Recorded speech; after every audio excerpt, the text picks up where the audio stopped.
সাহরি ও ইফতারের সঠিক সময় কোনটি? সাহরির সময় কখন থেকে শুরু ও শেষ হয়? এইভাবে একইভাবে মাগরিবের আজান দেওয়া হলে কি ইফতারের সময় হয়? অনেকে বলে আজানের সময় ইফতার করা ঠিক না, কারণ আজানের জবাব দিতে হয়। খুবই গুরুত্বপূর্ণ প্রশ্ন। প্রথম কথা হলো, ইফতারের সময় কখন হয়? এর উত্তর হলো, সূর্য ডুবে গেছে, নিশ্চিত হয়ে গেছেন ইফতারের সময় হয়ে গেছে, আজান হোক বা না হোক। সচরাচর রমজান মাসে অন্তত মুয়াজ্জিন সাহেবরা অ্যালার্ট থাকেন একবারে টাইমলি আজান দেওয়ার জন্য, ঠিক না? অতএব আপনি আজান শুনে ইফতার করলেও ঠিক আছে, আর সূর্য ডুবা নিশ্চিত হয়ে গেছেন তারপরে ইফতার করছেন, এটাও ঠিক আছে। এখন কথা হলো, রমজান মাসে যেটা হয়, আমাদের ইফতারির মধ্যে আজান চলতে থাকে।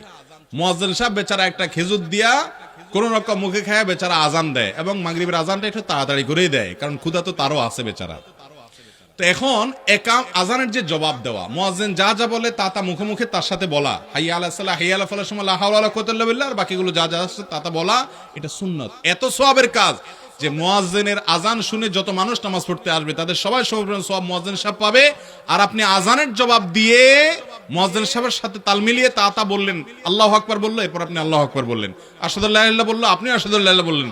এভাবে যদি তার সাথে তাল মিলিয়ে তারপরে বলে যান, জবাব দেন, তাহলে সেই ক্ষেত্রে মুয়াজ্জিন যে পরিমাণ সওয়াব পাইলো, আপনিও পরিমাণ সওয়াব পাবেন।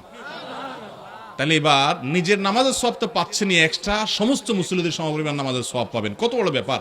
আমাকে বাহির থেকে এক বোন একবার বললেন যে, হুজুর আমি মক্কার আজানের সরাসরি লাইভ আজান শুনে শুনে ওইটা উত্তর দেই, যাতে করে হারামের যত মানুষ নামাজ পড়ে তাদের সমপরিমাণ সওয়াব মুয়াজ্জিন সাহেব পাবে, আর আজানের জবাব দেওয়ার ফলে আল্লাহ তাআলা মুয়াজ্জিন সাহেবের এই সওয়াবের মতো আমাকে সওয়াব অনুগ্রহ করে দিবেন, সে আশা আমি এই কাজটা করি।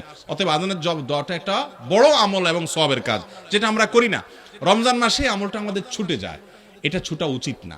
আপনি খাওয়ার ফাঁকে ফাঁকে আজান দিয়ে দেন, মুয়াজ্জিন আল্লাহু আকবার বলছে, আল্লাহু আকবার বলে আপনি এক গাল বুট মুড়ি খান, এরপরে মুয়াজ্জিন আবার আল্লাহ টান দিতে দিতে আপনার মুড়ি খাওয়া হয়ে যাবে, এরপরে শেষ করছে আবার আপনি টান দেন।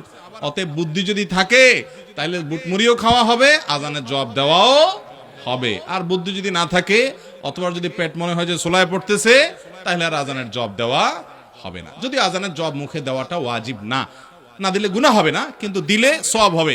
অসুবিধা কি? আপনি ইফতারও করলেন, আজানের জবাব দিলেন, দুটো একসাথে চলতে পারে।